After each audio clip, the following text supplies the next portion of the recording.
بسم اللہ الرحمن الرحیم الحمد للہ رب العالمین وصلی اللہ علی نبینا محمد وعلی آلہ واصحابہ اجمعین۔ پیارے بھائیو، السلام علیکم ورحمۃ اللہ وبرکاتہ۔ پچھلی مجلس جو نماز عشاء سے پہلے چل رہی تھی، آپ لوگوں کو یاد ہوگا کہ اس میں اللہ تبارک و تعالیٰ کے ساتھ سوء ظن سے متعلق امام القیم رحمہ اللہ متنبہ کر رہے تھے کہ یہ ایسا گناہ ہے جس پر اللہ تعالیٰ کی بہت بڑی وعید وارد ہے۔ آگے امام ابن القیم رحمہ اللہ اپنی بات کو آگے بڑھاتے ہوئے یہ بات کہتے ہیں کہ سوء ظن ایک ایسی چیز ہے جسے اللہ تعالیٰ نے جہاں ناجائز قرار دیا ہے، اس پر وعید سنائی ہے، وہیں پر یہ اللہ تبارک و تعالیٰ کے جو انبیاء رہے ہیں وہ بھی اپنی قوم کو متنبہ کرتے رہے ہیں، اور اللہ تبارک و تعالیٰ کے ساتھ حسن ظن کی انہیں تلقین کرتے رہے ہیں۔ چنانچہ اللہ تعالیٰ اپنے خلیل حضرت ابراہیم علیہ السلام سے متعلق ارشاد فرماتا ہے کہ انہوں نے اپنی قوم سے کہا کہ ائفکن آلہۃ دون اللہ تریدون فما ظنکم برب العالمین، کیا اللہ تبارک و تعالیٰ کو چھوڑ کر کے تم نے بے اصل باطل معبودوں کو اپنا خدا بنا لیا ہے، ان کی عبادت کرتے ہو؟ آخر فما ظنکم برب العالمین، رب العالمین کے بارے میں تم نے کیا گمان رکھا ہے، کیا سمجھ رکھا ہے کہ رب العالمین تمہارے اس کرتوتوں کو، اس کاموں کو اللہ تعالیٰ قبول کرے گا؟ اللہ تعالیٰ قبول کرنے والا نہیں ہے۔ اب اسی پر آگے کہتے ہیں کہ اگر تم اللہ کی ذات، صفات، اس کی الوہیت اور ربوبیت میں اس کی شان کی بے ہمتائی یعنی اسے بے مثل سمجھتے ہو، اور یہ کہ اللہ تبارک و تعالی علیم الخبیر ہے، ہر چیز کو جانتا ہے، قادر مطلق ہے، ہر چیز اس کی قدرت اور گرفت میں ہے، وہ غنی ہے، تمام سے مستغنی ہے، بے پرواہ ہے، ان باتوں کو آپ اس بات سے جوڑیں کہ جو یہ کہا گیا تھا کہ اللہ تعالیٰ کے ساتھ وسیلہ اور یہ چیزیں ہے کہ نہیں، اسی کی تردید میں یہ ساری باتیں کہہ رہے ہیں کہ جو ذات اس قدر غنی ہو اور اللہ تعالیٰ بندوں کے قریب ہو، ہر قدرت، وہ کس طریقے سے قبول کر سکتا ہے کہ ہاں کسی کو اس کے دربار میں لے کر کے آؤ؟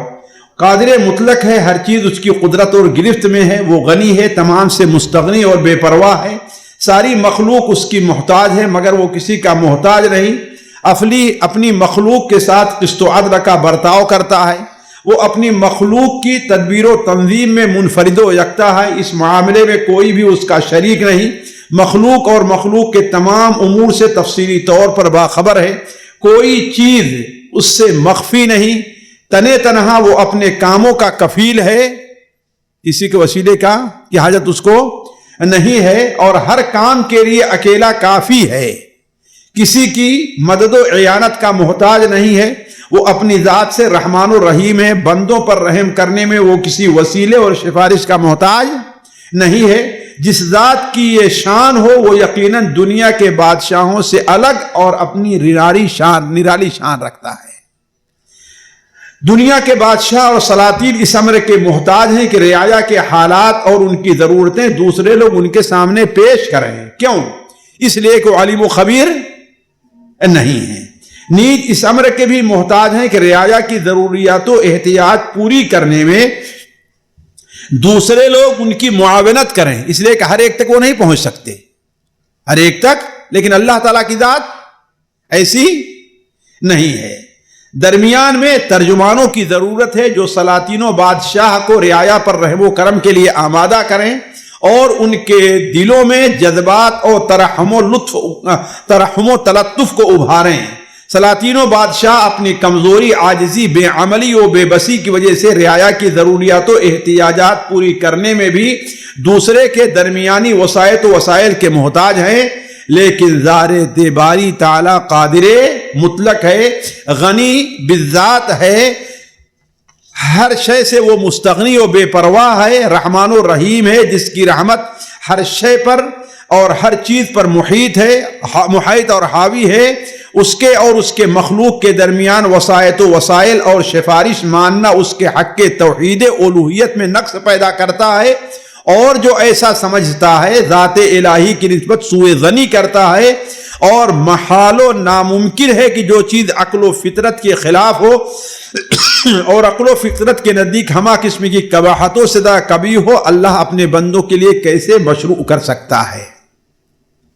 آگے امام القیم رحمہ اللہ نے بات تو تھوڑی سی طویل کہی ہے، لیکن اللہ تبارک و تعالی کی قدر وما قدر اللہ حق قدر ہی سے متعلق ایک بڑی قیمتی بات رکھی ہے۔ وہ بیان کرتے ہیں کہ اوپر کے بیان کی وضاحت اس طرح ہوتی ہے کہ بندہ جب کسی کی عبادت کرتا ہے تو اسے بڑا مان کر ہی اس کی عبادتوں پر پرستش کرتا ہے اور اس کے سامنے جھکتا ہے، اس کے سامنے عجز و انکساری کرتا ہے اور اپنی ذلت و خواری و انکساری و خاکساری کا اظہار کرتا ہے، اور یہ ظاہر ہے کہ ان تمام چیزوں کا حقدار صرف پروردگار عالم وحدہ لا شریک ہے، اور بس یہ اس کا حق ہے، اس کا کوئی شریک اور ساجی نہیں ہے، اور یہ قبیح ترین ظلم ہے کہ اس کا حق کسی غیر کو دے دیا جائے، اللہ اس کو قبول نہیں کرتا، یا اس میں کسی اور کو بھی شریک کیا جائے، خصوصاً ایسے شخص کو اس کے خاص حق میں شریک گردانا جائے جو اس کا بندہ اور مملوک ہے۔ چنانچہ اللہ تعالیٰ قرآن حکیم میں اس کی مثال پیش کرتا ہے، ضرب لکم مثلا من انفسکم هل لکم مما ملکت ایمانکم من شرکاء فیما رزقناکم۔ اللہ تعالیٰ تمہارے لیے ایک مثال خود تمہاری ذات سے بیان فرماتا ہے، یعنی تم اپنے اندر سوچو بیان کہ جو کچھ ہم نے تمہیں دے رکھا ہے کیا اس میں تمہارے غلاموں سے بھی تمہارا شریک ہے؟ جب تم اپنے لیے اس کو پسند نہیں کرتے ہو تو فما ظنکم برب العالمین، یعنی جب تم میرے دیے ہوئے رزق میں اپنے غلام کو شریک کرنا گوارا نہیں کرتے تو پھر میرے بندوں اور غلاموں کو میری خالص الوہیت اور ربوبیت میں شریک قرار دینا کیوں کر صحیح ہوگا؟ اور جو شخص ایسا سمجھتا ہے وہ ہرگز میری قدر نہیں کرتا، میری عظمت و جلالت کا حق وہ قطعاً نہیں پہچانتا۔ جس چیز میں میں منفرد و یکتا ہوں، میری مخلوق کا جس میں کوئی حق نہیں، اس میں مجھے منفرد و یکتا ایسا شخص نہیں مانتا۔ اسی لیے وما قدر اللہ حق قدر ہی، یہ آیت اللہ کے رسول نے کب پڑھی ہے جی؟ کسی کو یاد ہوگا جی؟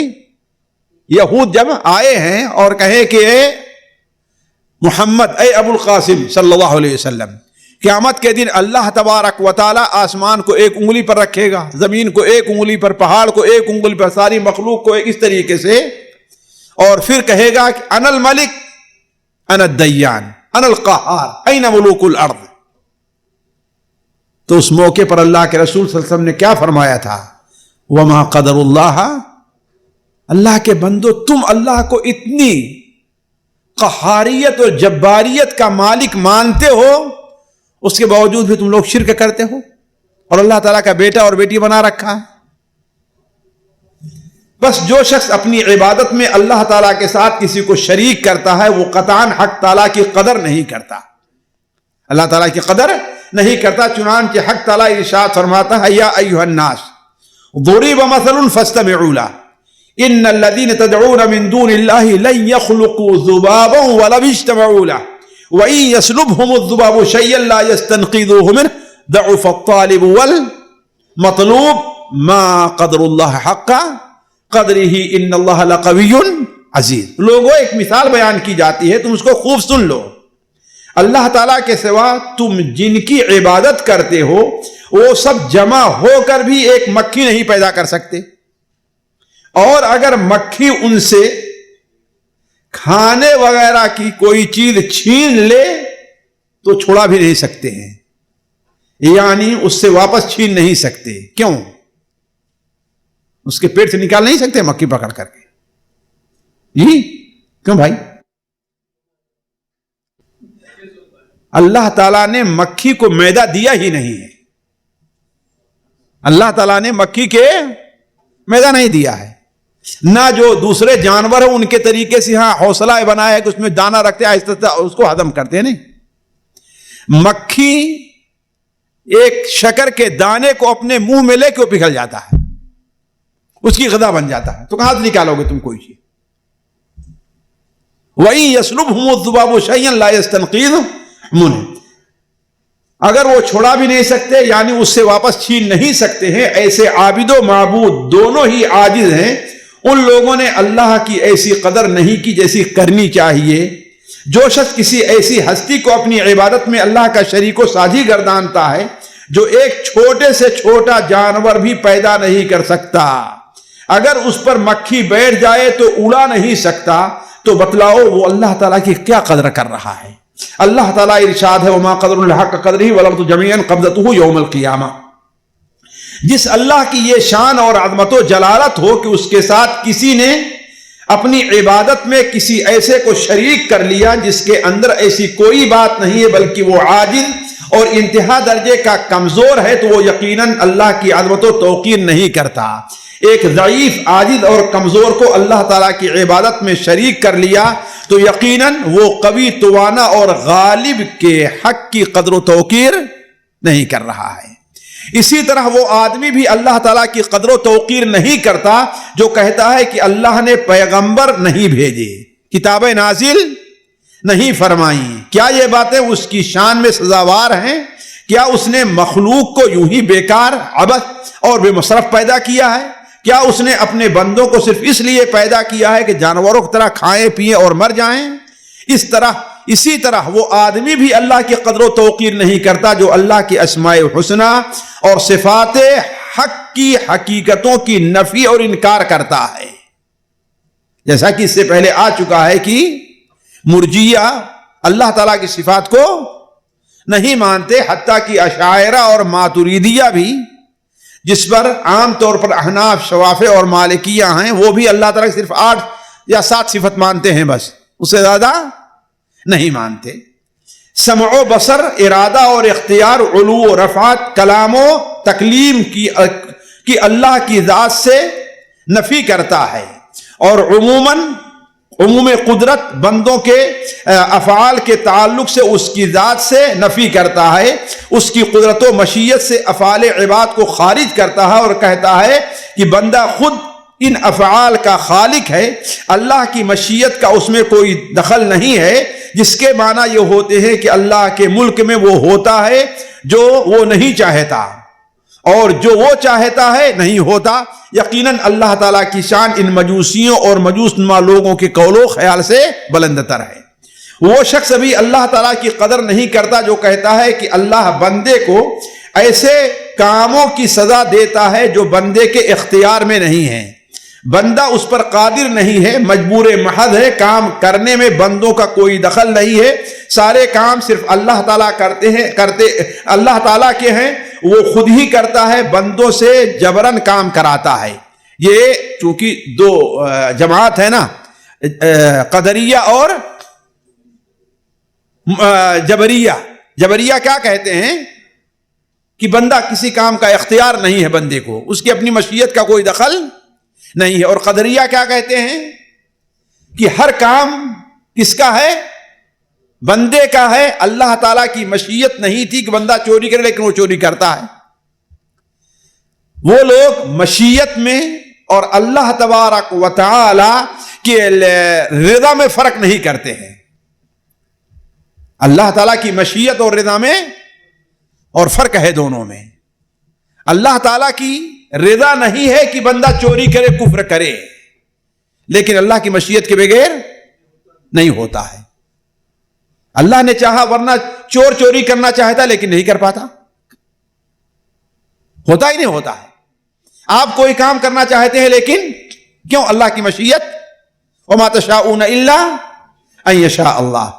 وہ لوگ بھی اللہ کی قدر و توقیر نہیں کرتے جو ذات الہی کو تعفن، بدبودار اشیاء اور گوبر یا پیخانہ سے بھی محفوظ نہیں مانتے، یعنی کہتے ہیں اللہ تعالیٰ ہر جگہ ہے اور اس جگہ بھی اسے مانتے ہیں جس کے ذکر سے بھی لوگ نفرت کرتے ہیں، لیکن یہ نہیں مانتے کہ وہ عرش کے اوپر قائم ہے، اور نہیں مانتے کہ الیہ یصعد الکلم الطیب والعمل الصالح یرفعہ، تمام تر ستھرے کلمات اسی کی طرف بڑھتے ہیں اور نیک عمل بھی جسے وہ بلند کرتا ہے۔ حالانکہ یہ ہونا چاہیے الیہ یصعد الکلم الطیب، پاک کلمے اللہ تعالیٰ کی طرف چڑھ کر کے جاتے ہیں، والعمل الصالح یرفعہ، اور عمل صالح ان پاک کلموں کو اٹھاتا ہے.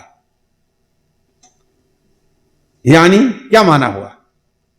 ذرا سوچیں. والعمل الصالح یرفعہ. اگر ہم کوئی ایسی بات کرتے ہیں اور ہمارا عمل اس کے خلاف ہے تو اللہ اس کو قبول نہیں کرتا، یعنی اللہ کی طرف نہیں جا رہا ہے. الیہ یصعد الکلم الطیب. کب؟ اللہ کے نزدیک مقبول اس کو کب بنائے گا؟ جب انسان عمل صالح بندہ کرے. تو یہ معنی ہے والعمل الصالح یرفعہ. بندوں کے نیک عمل کو، کلمہ طیب کو، عمل صالح ہی اس کو اوپر اٹھا کر کے اللہ کی مقبولیت کی طرف لے کر کے جاتے ہیں. جو لوگ اللہ کی محبت، رحمت، راحت، رضامندی، غضب و خفگی کی حقیقت کا انکار کرتے ہیں، اللہ کی حکمت کا انکار کرتے ہیں، جو اس کے افعال کی محمود ترین غایت و مقصود ہے، اس کے افعال کو اختیاری اور اس کی ذات کے ساتھ قائم نہیں مانتے، اللہ تعالی کے آنے جانے، عرش پر قائم رہنے، طور پر سیدنا موسیٰ کے ساتھ کلام کرنے، قیامت کے دن بندوں کے قضایا کا فیصلہ کرنے کے لیے آنے، اور اس قسم کی دیگر افعال و اوصاف کمالیہ کی نفی اور انکار کرتے ہیں، وہ ہرگز اللہ تبارک و تعالیٰ کی قدر نہیں کر رہے ہیں. گو زبان سے یہی رٹ لگاتے ہیں کہ ہم اللہ کی قدر و توقیر کر رہے ہیں، وہ لوگ بھی اللہ کی ناقدری کرتے ہیں جو اللہ تبارک و تعالیٰ کے بیٹا اور بیٹی مانتے ہیں. ابن القیم رحمہ اللہ نے اس پر ایک لمبی گفتگو کی ہے کہ یہ فلاں لوگ ہیں اللہ کی قدر نہیں کرتے. آگے کرتے ہیں کہ وہ لوگ بھی اللہ کی ناقدری کر رہے ہیں جو یہ کہتے ہیں کہ اللہ تعالیٰ نے اپنے رسول کے دشمنوں کو غلبہ دیا. یہ شیعہ حضرات کے اوپر رد ہے اور انہیں عزت و شرف سے نوازا، اس لیے کہ اللہ کے رسول صلی اللہ علیہ وسلم بعد دین کے غلبہ کس کو حاصل رہا ہے؟ صحابہ کو، اور صحابہ میں حضرت ابو بکر و عمر کو، اور جبکہ یہ حضرات ابو بکر و عمر کو اللہ کا دشمن مانتے ہیں، اہل بیت کا، اللہ کے رسول کا دشمن مانتے ہیں. شیعہ حضرات انہی کی تردید ہے. وہ لوگ بھی اللہ کی ناقدری کر رہے ہیں جو یہ کہتے ہیں کہ اللہ تعالیٰ نے رسول کے دشمنوں کو غلبہ دیا، انہیں عزت و شرف سے نوازا، اللہ کے رسول کے اہل بیت کے دشمنوں کی شان بلند کی اور دنیا میں انہوں شہرت و تمکنت بخشی، ملک و خلافت دے کر انہیں تمام پر غالب کیا اور اپنے رسول کے خاندان سے محبت کرنے والوں کو ذلیل و خوار کیا. یعنی یہ ان کا ایک نتیجہ لے رہے ہیں. اس قسم کے لوگ اللہ تبارک و تعالی کی قدر قطعاً نہیں کرتے. تو ایک لمبا موضوع چھیڑا ہے امام القیم رحمہ اللہ نے اس موضوع پر کہ فلاں لوگ اللہ تبارک و تعالی کی قدر نہیں کر رہے ہیں. آگے امام القیم رحمہ اللہ نے چند صفحات کے بعد لکھتے ہیں کہ چونکہ جس مقصد کے لیے اللہ تعالی نے مخلوق کو پیدا کیا ہے اور اپنے احکام نازل کیے ہیں، شرک اس کے بالکل منافی ہے، اس لیے اللہ تعالیٰ کے نزدیک یہ اکبر الکبائر ہے، یعنی سب سے بڑا گناہ ہے، اور کبر و تکبر اور اس کے توابع اور لوازمات بھی یہی حکم رکھتے ہیں جیسا کہ تم اوپر پڑھ چکے ہو. اللہ تعالیٰ نے مخلوق کو صرف اس لیے پیدا کیا ہے کہ صرف اس کی وحدہ لا شریک کی اطاعت و عبادت کی جائے. اسی مقصد کے لیے اس نے پیغمبر بھیجے اور اپنی کتابیں نازل کی. شرک و کبر اس مقصد کے سراسر خلاف، متضاد اور منافی ہے، اور یہی وجہ ہے کہ مشرکین کے لیے اس نے جنت کو قطعاً حرام کر دی ہے. نیز اہل کبر و تکبر کے لیے بھی جس کے دل میں ذرہ برابر کبر و تکبر ہوگا وہ بھی جنت میں داخل نہیں ہوگا. یہ بات بھی نقصان رساں اور فساد انگیزی میں داخل ہے کہ شرک کے قریب ہے کہ اللہ کے اسماء و صفات اور اس کے افعال کے بارے میں بغیر علم کے گفتگو اور مباحثے کیے جائیں. خود اللہ تعالیٰ اور اللہ کے رسول نے جن صفات سے ذات الہی کو متصف فرمایا ہے اس کے خلاف ان کی صفات کی ازداد سے اس کو متصف مانا جائے، اور پھر اگر علم کے ذریعے ایسا کیا جاتا ہے تو ذات باری تعالیٰ کے خلاف سخت ترین عناد ہے جو شرک سے بھی زیادہ کبھی ہے.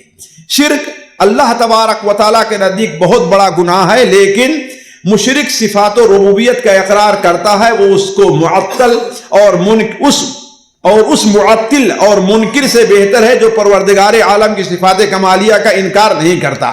مگر ایک شخص مثلا بادشاہ کی بادشاہت اور صفات شاہی کا انکار کرتا ہے، اس کی صفات شاہی شان سلطانی کا انکار نہیں کرتا، لیکن وہ یہ کرتا ہے کہ بادشاہ سے تقرب حاصل کرنے کی غرض سے کسی اور کو امور شاہی میں شریک گردان کر لیتا ہے، تو یہ شخص اس آدمی سے بہتر ہے جو بادشاہ کی شاہی اور سلطانی کا انکار کرتا ہے، اور دنیا جہاں کی ساری فطرتیں اور ساری عقلیں اسے تسلیم کرتی ہیں کہ صفات کمال میں نقص ماننے اور سرے سے صفات کمال کا انکار کرنے میں زمین و آسمان کا فرق ہے.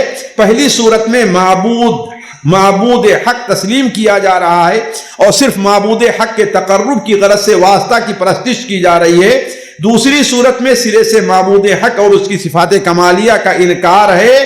تعطیل کا مرض ایک مہلک اور ہلاک کر دینے والا مرض ہے. آگے امام القیم رحمہ اللہ اسی موضوع متعلق فرمایا، چونکہ یہ گمراہ کن بدعات جہالت صفات الہی سے لا علمی اور عناد کی وجہ سے ہیں، اور ان صفات کی تکذیب جاری ہے جن کا ثبوت خود اللہ تعالیٰ اور اس کے رسول نے دیا ہے، اس لیے ان کا شمار اکبر الکبائر میں ہے. گو کفر سے اس کا درجہ کم صحیح، لیکن اکبر الکبائر تو ضرور ہے. کون چیز؟ بدعات.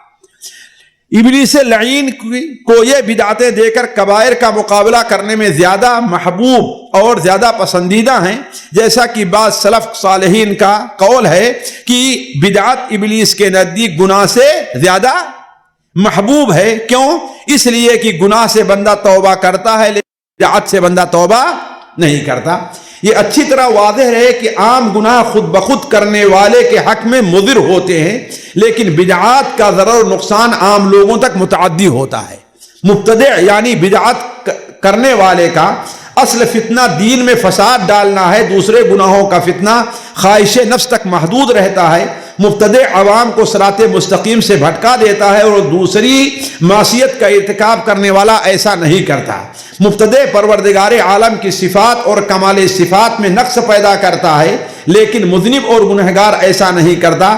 مبتدع رسول اللہ صلی اللہ علیہ وسلم کی پیش کردہ صفات کے خلاف اور متناقض چیزیں پیش کرتا ہے، لیکن گنہگار ایسا نہیں کرتا. مبتدع لوگوں کو آخرت کی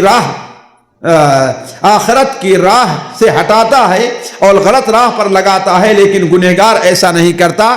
گو خود آخرت کے راستے پر وہ سست رفتاری سے چل رہا ہے. امام القیم رحمہ اللہ نے ان تمام تفصیلات کے بعد ایک موضوع چھیڑا ہے اصل موضوع پر آنے کے لیے کہ آخر جب یہ اتنا مہلک مرض ہے تو آیا اس کا کچھ علاج بھی ہے کہ نہیں ہے. اب ہم بات چیزوں مختصر کر کے اس علاج کی طرف آ رہے ہیں جو اصل اس کتاب کے لکھنے کا سبب ہے.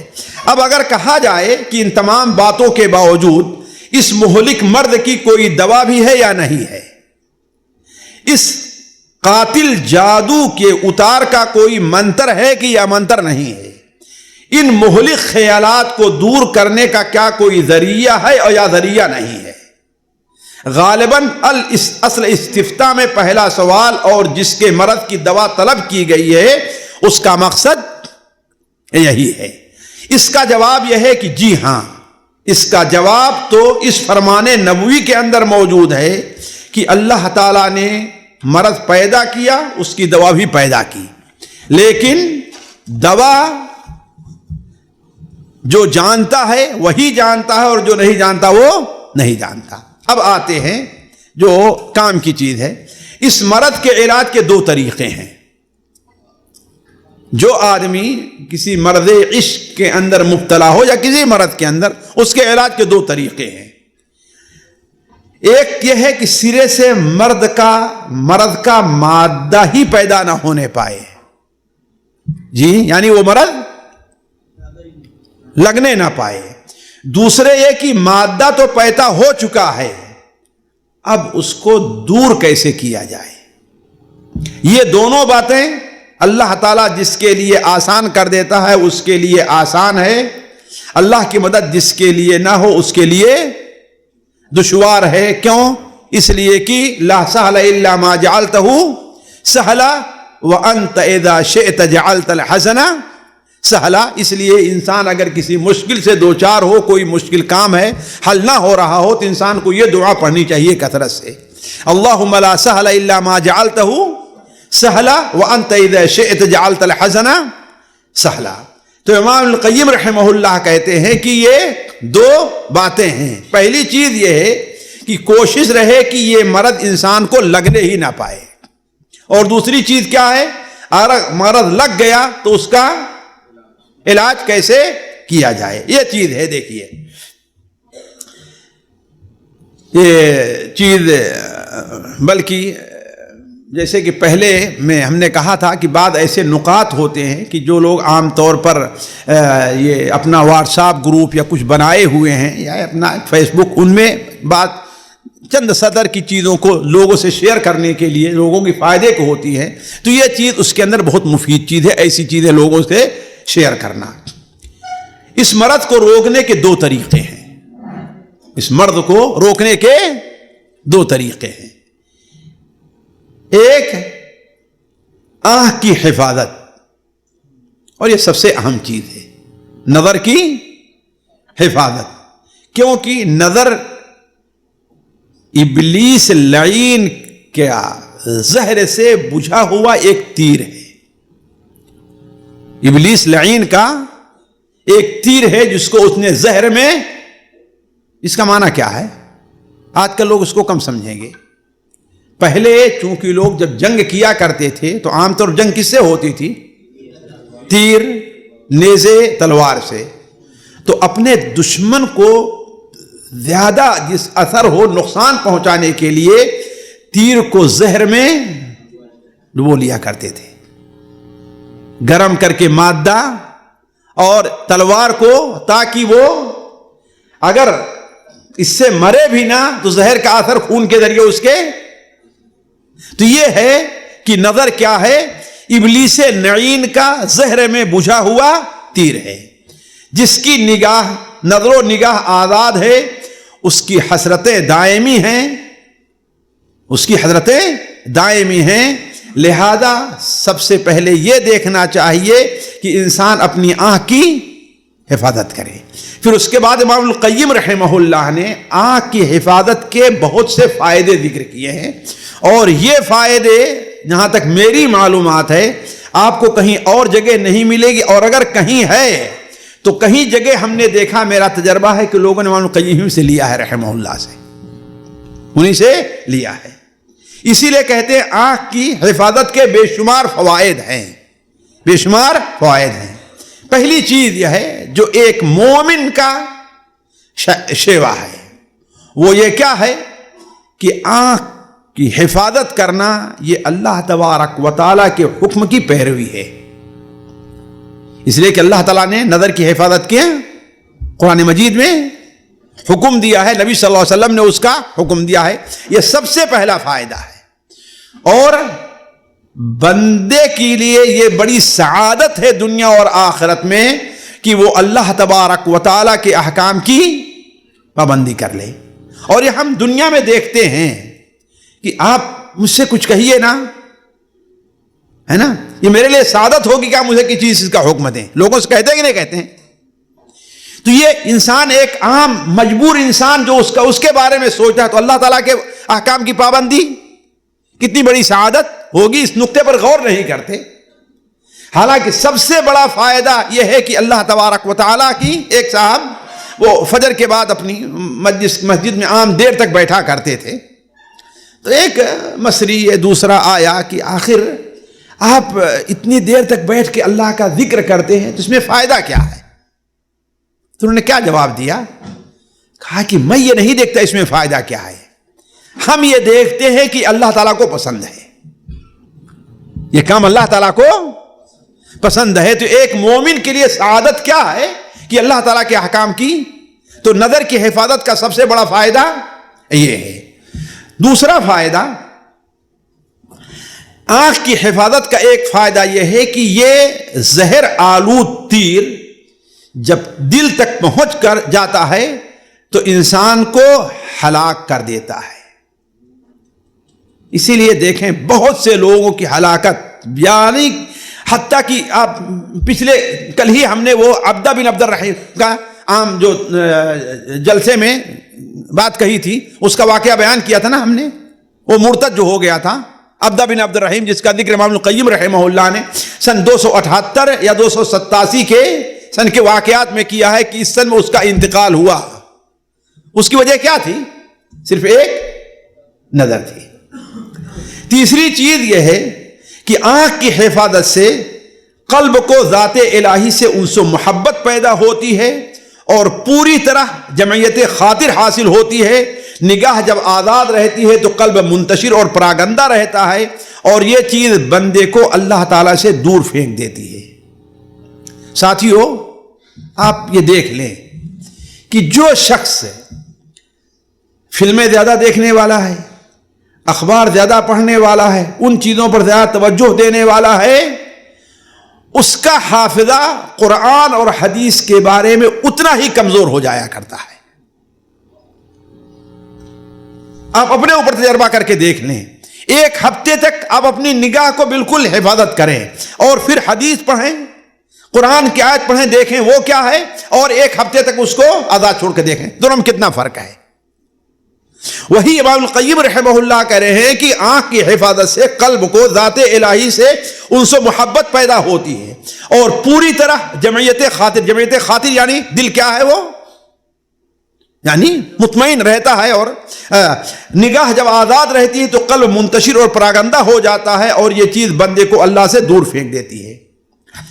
چوتھا فائدہ، آنکھ کی حفاظت سے انسان کا قلب قوی اور مضبوط ہوتا ہے اور ہمیشہ خوشی و مسرت میں رہتا ہے. جس طرح آنکھ کی آزادی سے قلب کمزور اور ہر وقت مغموم اور محزون اور یعنی غمزدہ رہا کرتا ہے. اب یہ دیکھ لیے، بلکہ شعراء لوگ جو عشق و معاشقہ کی بات کہتے ہیں وہ کبھی خوشی کی بات نہیں کریں گے، ہمیشہ ان کے ہاں غم ہی رہے گا. غم رہا جب تک کہ دم میں دم رہا، ہے کہ نہیں ہے؟ غم رہا جب تک کہ دم میں. آپ دیکھ لیں ان کے شعر میں کبھی آپ خوشی نہیں پائیں گے، ہمیشہ مایوسی اور پریشانی اور غم، یہی چیز ان کو رہا کرتی ہے. پانچواں فائدہ، نگاہ کی حفاظت کرنے سے، نگاہ کو پست رکھنے سے یہ چیز صرف ایک مومن محسوس کر سکتا ہے. ساتھیوں، قلب میں نور پیدا ہوتا ہے. جس طرح نگاہ آزاد رکھنے سے قلب تاریک ہو جاتا ہے. یہ امام القیم نے یہ فائدہ کہاں سے لیا ہے؟ اللہ تبارک و تعالیٰ نے قرآن مجید میں نگاہ کی حفاظت کہ فوراً بعد اللہ نور السماوات والارض کا ذکر فرمایا ہے کہ نہیں ہے؟ کل یغض من ابصارہم، یہ پڑھے، اس کے بعد کیا ہے؟ اللہ نور السماوات والارض. تو پانچویں چیز یہ ہے، نگاہ پست رکھنے سے قلب میں نور پیدا ہوتا ہے.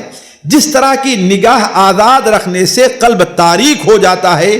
یہی وجہ ہے کہ اللہ تعالیٰ نے آنکھ کی حفاظت کا ذکر کرنے کے بعد ہی آیت نور پیش کیا ہے. اب وہ پورا جو ہے وہ لکھتے گئے ہیں، وہ ہم نے صرف اشارہ کر دیا، اب آپ لوگ اس کو سمجھ لیں.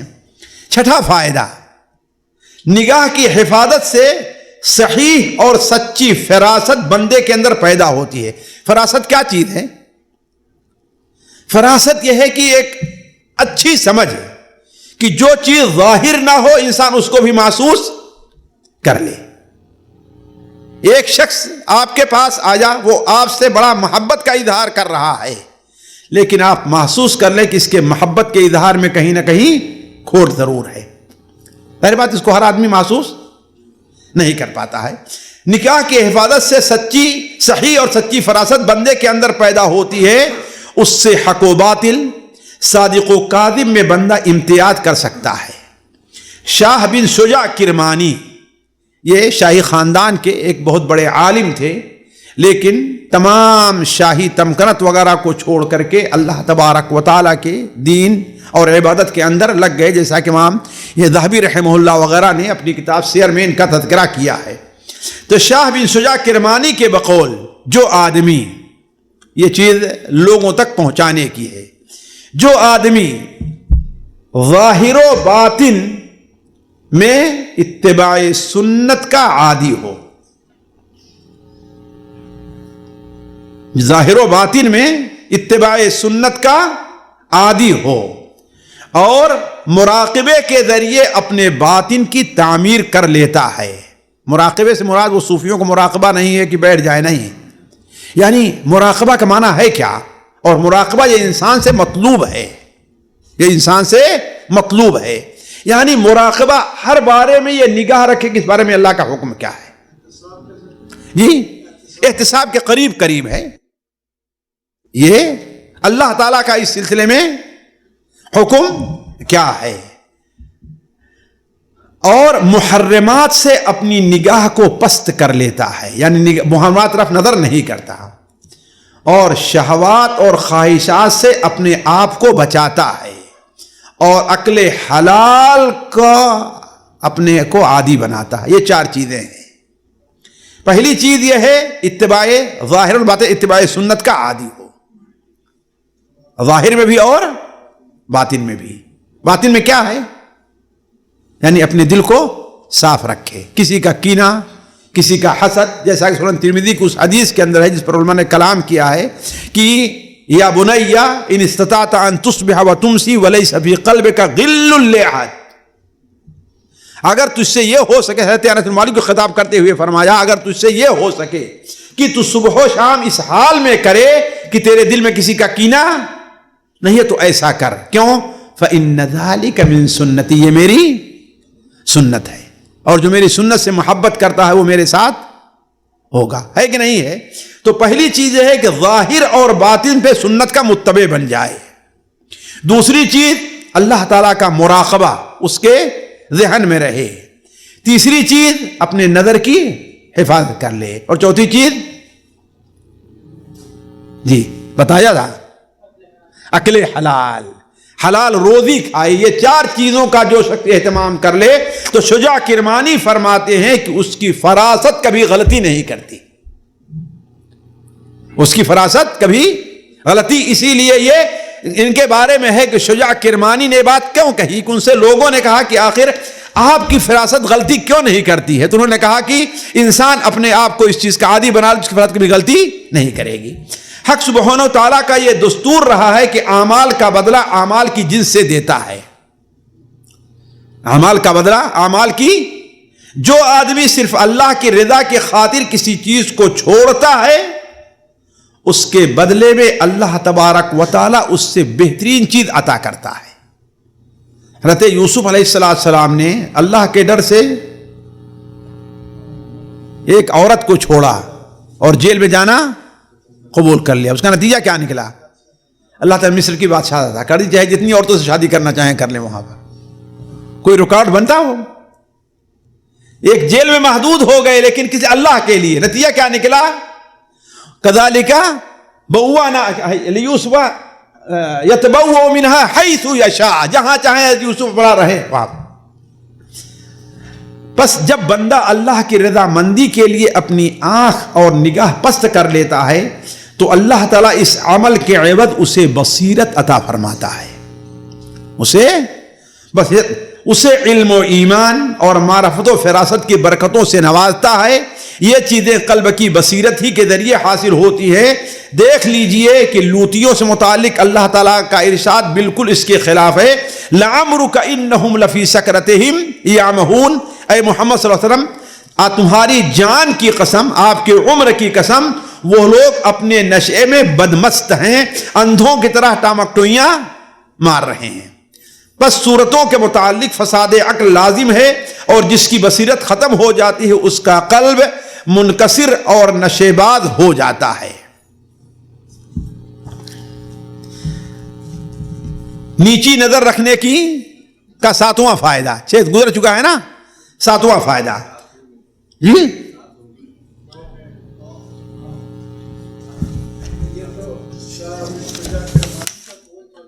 چھٹے کے درمیان میں آیا تھا، چھٹے میں آیا تھا جی، چھٹے جی جی جی جی ساتواں فائدہ، نگاہ پست رکھنے سے قلب کے اندر استقامت و ثبات اور شجاعت و قوت پیدا ہوتی ہے، اور اللہ اس کے اندر بصیرت و محبت اور قدرت و قوت کے خزانے جمع کر دیتا ہے کہا گیا ہے کہ الذی یخالف ہواہ یفر الشیطان من ظلہ، جو آدمی اپنی خواہشات کی مخالفت کرتا ہے شیطان اس کے سائے سے بھاگتا ہے۔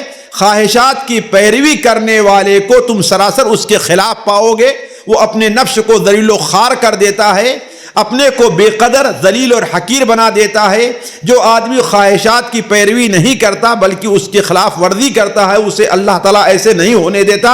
حضرت حسن بصری رحمہ اللہ کا قول ہے، اگرچہ نافرمان لوگوں کے کھچر انہیں اٹھائے پھرتے ہیں اور گدھے پر سوار ہوتے ہیں، لیکن حقیقتاً معصیت و گناہ تو خود ان کی گردن پر سوار ہے۔ اللہ تعالیٰ اپنی نافرمانی کرنے والوں کو ذلیل و خوار ہی کر کے چھوڑتا ہے۔ اللہ تعالیٰ نے عزت کو طاعت و عبادت کے ساتھ وابستہ کیا ہے اور ذلت کو معصیت و گناہ کے ساتھ۔ وَلِلَّهِ الْعِزَّةُ وَلِرَسُولِهِ وَلِلْمُؤْمِنِينَ، اور اللہ فرماتا وَلَا تَهِنُوا وَلَا تَحْزَنُوا وَأَنْتُمُ الْأَعْلَوْنَ إِن كُنتُم مُؤْمِنِينَ۔ اسی طریقے سے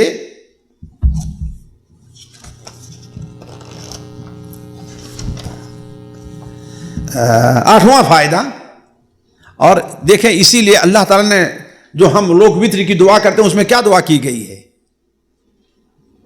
انہو لا یذل من والیت ولا یعز من عادیت، ہے کہ نہیں؟ تو اسی کی دلیل ہے کہ اللہ حفاظت کرنے والے کو اللہ تعالیٰ اس کی مدد تعاون کرتا ہے۔ آٹھواں فائدہ، نظر پست رکھنے سے انسان شیطان کے لیے قلب تک پہنچنے کا راستہ بند کر دیتا ہے۔ اگر انسان نظر پست رکھتا ہے تو شیطان اس کے دل تک، کیونکہ شیطان نگاہ و نظر ہی کی نگاہ سے قلب تک رسائی حاصل کرتا ہے۔ ساتھیوں، اور یہ چیز بہت اہم ہے اگر اس کو محسوس نہ کیا جائے۔ نبی کریم صلی اللہ علیہ وسلم کی اس حدیث کو آپ دیکھیں کہ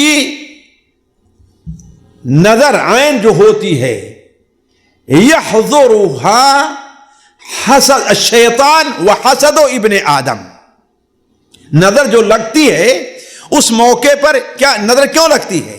اس لیے کہ انسان کے دل میں حسد پیدا ہوتا ہے، تو اس حسد سے شیطان اس تک پہنچا دیتا ہے۔ تو یہی چیز امام القیم رحمہ اللہ بیان کرتے ہیں کہ نظر و نگاہ پست رکھنے سے انسان شیطان کے لیے قلب تک پہنچنے کا راستہ بند کر دیتا ہے، کیونکہ شیطان نگاہ و نظر ہی کے ذریعے قلب تک رسائی حاصل کرتا ہے اور اس قدر تیزی سے جا گھستا ہے جیسے کسی خالی جگہ میں ہوا اتنی تیزی بھی نہیں پہنچ پاتی ہے۔ شیطان منظور الیہ کی صورت و شکل میں بن کر بڑی تیزی سے قلب کی طرف دوڑ پڑتا ہے اور اسے نہایت مزین اور آراستہ کر کے قلب کے سامنے، دل کے سامنے پیش کرتا ہے۔ جیسا کہ وہ صلی اللہ علیہ وسلم کی وہ حدیث ہے، عورت جب نکلتی ہے تو شیطان اس کو لوگوں کے لیے مزین کر کے پیش کرتا ہے۔ قلب کو بڑی تمنائیں اور آرزویں اور امیدیں دلاتا ہے اور پھر اس میں شہوت کی آگ کو مشتعل کر دیتا ہے۔ رفتہ رفتہ معاصی اور گناہوں کا ایندھن اس آگ میں جھونکتا رہتا ہے۔ یہی وجہ ہے کہ شہوت پرستوں کے لیے اللہ تعالیٰ نے محرمات کی صورتوں اور شکلوں کے مطابق عقوبت و سزا مقرر کی ہے کہ برزخ میں ان کے لیے آگ کے تندور بنائے رکھے ہیں اور ان کی روحوں کو قیامت تک کے لیے ان میں مقید کر دیا ہے۔ اللہ تعالیٰ نے اپنے پیغمبر علیہ السلام کو اس کی کیفیت سے خواب میں آگاہ کیا ہے۔ خواب کی یہ حدیث بخاری اور مسلم کی متفق علیہ ہے۔ کس طرف اشارہ ہے؟ وہ حضرت سمرہ ابن جندب کی وہ حدیث، صحیح بخاری کی ایک لمبی جو حدیث ہے، اس میں ہے کہ آپ صلی اللہ علیہ وسلم بیان فرماتے مجھے اور لے جایا گیا تو ایک تندور پر میرا گزر ہوا جس میں ننگے مرد عورت تھے، چیخ رہے تھے، ہے کہ نہیں ہے؟ آگ کا شعلہ آتا تو وہ اوپر منہ تک آتے اور جب نکلنے قریب ہوتے تو شعلہ پھر نیچے چلا جاتا۔ آپ نے پوچھا یہ کون سے لوگ ہیں؟ تو آپ نے کیا کہا گیا؟ یہ زنا کرنے والے مرد، زنا کرنے والی عورتیں ہیں۔ اسی طریقے سے نوواں فائدہ نظر نیچی رکھنے کا یہ ہے کہ محرمات سے نظر کو بچانے سے قلب کو اس قدر فراغت و اطمینان حاصل ہوتا ہے کہ بندہ مصالح اور مفید چیزوں میں پر ایک پوری یکجہتی اور کامل یکسوئی کے ساتھ غور کرتا ہے۔ بخلاف اس کے کہ نگاہ آزاد اور آوارہ رہے اور نظر محرمات پر دوڑتی رہے تو انسان کا دل تشتت اور انتشار و اضطراب اور بے چینی کا چشمہ بن جاتا ہے. یہ چیز مفید امور اور مصالح پر غور و فکر کرنے سے روکتی ہے. اسی لیے دیکھیے جو نظر بازی سے اپنے آپ کو بچاتا نہیں، اب لڑکا ہے یا لڑکی، اس کی وجہ سے اس کو کسی لڑکے سے محبت ہو جاتی ہے تو اس کو اپنے فائدے کی چیزیں نظر آتی ہے، حتیٰ کہ اپنی جان بھی وہ گنوا، اپنے والدین اور خاندان جو اس کے لیے سب سے مفید دنیا میں ہو سکتے ہیں ان کو بھی چھوڑ دیتا ہے. تو یہی ہے کہ نظر کو آزاد چھوڑنے سے انسان کے اندر یہ ملکہ جاتا رہتا ہے کہ وہ اپنے فائدے اور اپنی مصلحت کی چیزوں کے بارے میں سوچے. ساری سوچ کس کے لیے ہوتی ہے؟ جو اس کے خلاف ہوا کرتی ہے. اسی لیے اللہ تعالیٰ نے کیا بیان فرمایا؟ کیسے تو ذرا ایک اور چیز جو 10ویں چیز ہے وہ تو ختم ہو جائے، ہے نا، یہ پورا جو ہے. اسی لیے اللہ تعالیٰ نے کیا بیان فرمایا؟ وَلَا تُطِعْ مَنْ أَغْفَلْنَا قَلْبَهُ عَنْ ذِكْرِنَا. اور اس کے بعد کیا فرمایا؟ نہیں، ذرا شروع سے آپ آیت کسی کو یاد ہے تو پڑھیں. وَكَانَ أَمْرُهُ فُرُطًا. نہیں، اس سے پہلے کیا ہے؟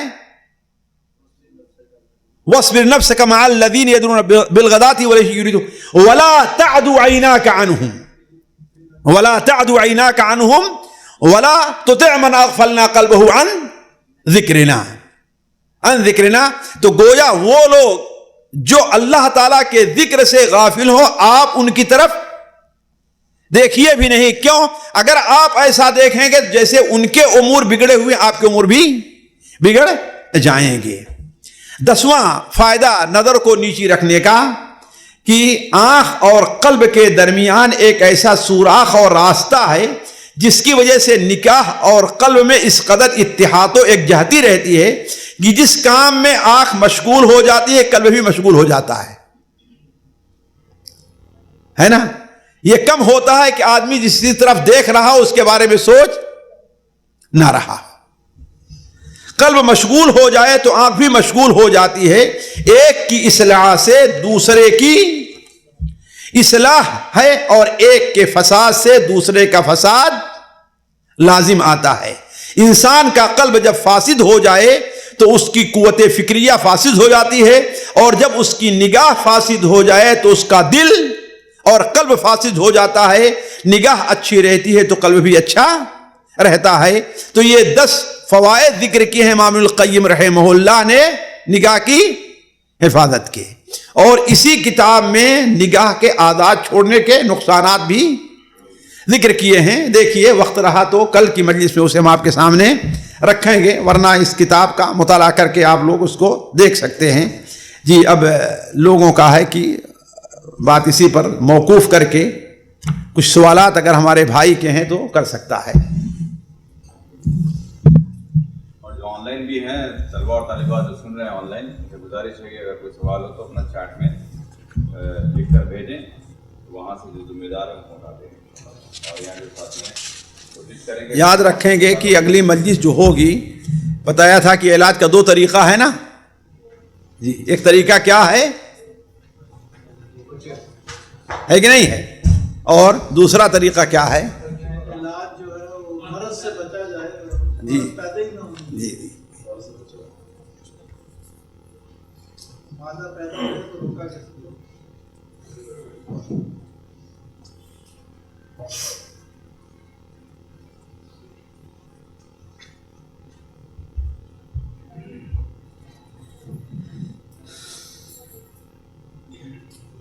کسی کا سوال تو مائک.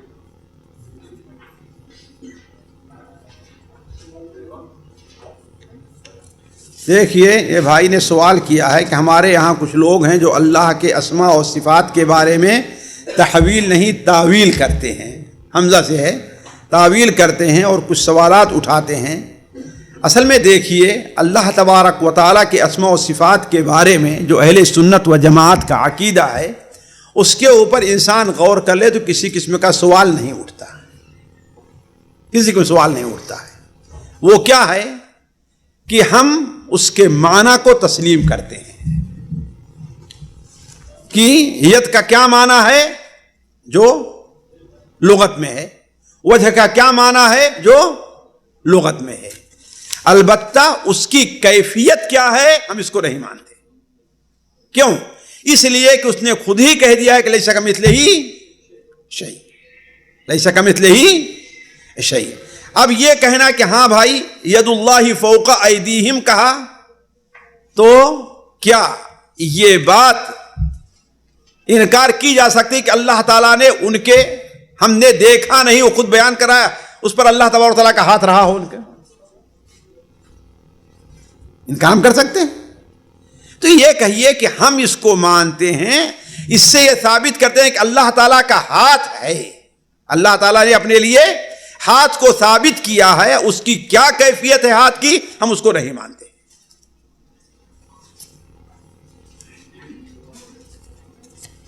سورہ حدید میں فطال علیہم الامد فقست قلوبہم، سورہ حدید کی ہے، اس آیت کی تفسیر اور اس کا علاج بتائیے. اللہ تبارک و تعالی نے مؤمنین کو متنبہ کرتے ہوئے کہا ہے کہ الم یعن الذین آمنوا ان تخشع قلوبہم لذکر اللہ وما نزل من الحق ولا تکونوا کالذین اوتوا الکتاب من قبل فطال علیہم الامد فقست قلوبہم وکثیر منہم فاسقون. ولا تکونوا کالذین، ان لوگوں جیسے نہ بن جاؤ جنہیں تم سے پہلے اللہ تعالیٰ نے کتاب دی، اور جب کتاب انہیں ملنے کا ایک مدت گزر گئی تو ان کے دل سخت ہو گئے، ان کے دل سخت ہو گئے. یہ اس کا معنی ہے کہ یہود اور نصارہ کو سے بچنے کی اللہ تعالی ہمیں تنبیہ کر رہا ہے کہ یہود اور نصارہ جیسے یہ نہ ہو جانا کہ کچھ دنوں تک تو وہ کتاب الہی کا اہتمام کرتے رہے اور کتاب الہی پر عمل کرتے رہے، لیکن ایک مدت کے بعد آہستہ آہستہ اس کو انہوں نے چھوڑ دیا. اس سے اصل جو مقصد لینا ہے وہ یہ ہے کہ کتاب الہی سے دوری اختیار کرنا، اس کو پڑھنا، اس کو سمجھنا، اس پر توجہ نہ دینے سے، دینی مجالس سے جہاں اللہ کی کتاب کا ذکر ہو رہا ہو اس سے دور رہنے سے اللہ تبارک و تعالیٰ دل کو سخت کر دیتا ہے، اور کتاب الہی کو پڑھنے، اس کا اہتمام کرنے سے اللہ تعالیٰ دل کو نرم کر دیتا ہے. تو یہ ہم سے مطالبہ یہ ہے کہ ہم دین اور اللہ تعالیٰ کی جو یہ کتاب ہے اس کو قریب رکھیں تاکہ ہمارے دل کے اندر، اور یہ بات دیکھیں مسلمات میں سے ہے، آپ کسی مجلس میں بیٹھیے جس میں جنت اور جہنم کا ذکر ہو رہا ہو، آپ کی کیفیت کیا رہتی ہے؟ عالم نے آپ سے تہجد کے فضائل بیان کیے تو آپ کیا کہیں گے کہ میں ضرور پڑھوں گا اس کو، لیکن جانے کے بعد یہاں سے وہ کیفیت نہیں رہتی ہے. جی السلام علیکم. آپ نظر کی حفاظت کی بات ہوئی، جیسے سوال آج کل ایک فتنہ بنا ہوا ہے، کام کے علاوہ کام کے لیے بھی ضروری ہوتا ہے، کچھ ایسی نصیحت، کچھ ایسی ٹپس ہمیں بتائیں کہ ہم اس کے فساد سے بچ سکیں. بہت مشکل ہوتا جا رہا ہے وقت کے ساتھ ساتھ بچوں کے لیے بھی اور ہمارے لیے بھی، نظر کی حفاظت کیسے کی جائے جب ہر چیز موجود ہو. دیکھیے یہیں پر انسان کے ایمان کا امتحان ہے. صرف بصرک، اپنی نظر کو پھیر لو، وہ چیز جو ہے، بلکہ اب ایسی چیزیں جب سامنے آ بھی جائیں، ایسی چیزیں جب سامنے آ بھی جائیں تو انسان کو چاہیے کہ اس کو فوراً ہٹا دے. یہ ہمارے اور آپ کے لیے امتحان ہے. یہ ایسا شر، ایسی برائی ہے کہ جس سے ہم اور آپ اپنے آپ کو بچانا چاہیں تو بچا. یہی چیز فتنہ ہے، یہی چیز فتنہ ہے. اس فتنے میں ہمارے آپ کا امتحان ہے کہ ہم اس سے کس قدر بچا کر کے اپنے آپ کو آگے نکال سکتے ہیں. ایسے موقع پر انسان کو اللہ تبارک و تعالی کی اس کی طرف نظر کو ذہن میں رکھنے کہ اللہ تعالی ہم کو دیکھ رہا ہے. وہی تصویر اگر ہمارے سامنے ہمارا کوئی بھائی، ہم تو بھائی کہتے ہیں، بلکہ اگر 2 سال کا بچہ بھی آ جائے تو ہم اس کو کیا کریں گے؟ اور اللہ کے 2 فرشتے دیکھ رہے ہیں، ہم اس کو کیسے دیکھتے ہیں؟ تو انسان ضروری ہے کہ ایسے موقع پر اللہ تبارک و تعالی کی عظمت، اللہ کی قدرت اللہ کو سامنے رکھے، اللہ تعالیٰ کے اسماء و صفات پر غور کرے. انسان کو کہ تزکیہ کے لیے اور برائی سے بچنے کے لیے اللہ تعالیٰ کے اسماء و صفات پر غور و فکر بہت ضروری چیز ہے جی.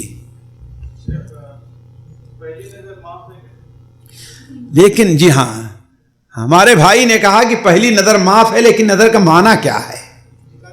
یہ نہیں ہے کہ ہم دیکھ رہے ہیں، نہیں، یعنی ہماری نظر اچانک پڑ گئی تو اس پر ہمیں کوئی گناہ نہیں، ہمیں فوراً پھیر لینا چاہیے. ہم موبائل کے اندر دیکھ رہے ہیں، نعوذ باللہ من ذالک، یہ یوٹیوب والوں کی شرارت ہے یا موبائل والوں کی، واللہ عالم، بسا اوقات ایسی تصویر آ جاتی ہے جو ہے کہ نہیں، ہماری نظر پڑ گئی اس پر، تو کیا مطلب ہم اب اس کو نظر ہٹائے دیکھتے رہیں؟ نہیں، یہ معنی اس کا ہے کہ اس پر ہمیں کوئی گناہ نہیں ہے، ہم فوراً اس سے اصرف بصرک. آپ نے یہ تاکید حضرت علی کو بھی اور حضرت جندب دونوں کو کی تھی کہ اصرف بصرک، اپنی نظر کو نیچی کر لو.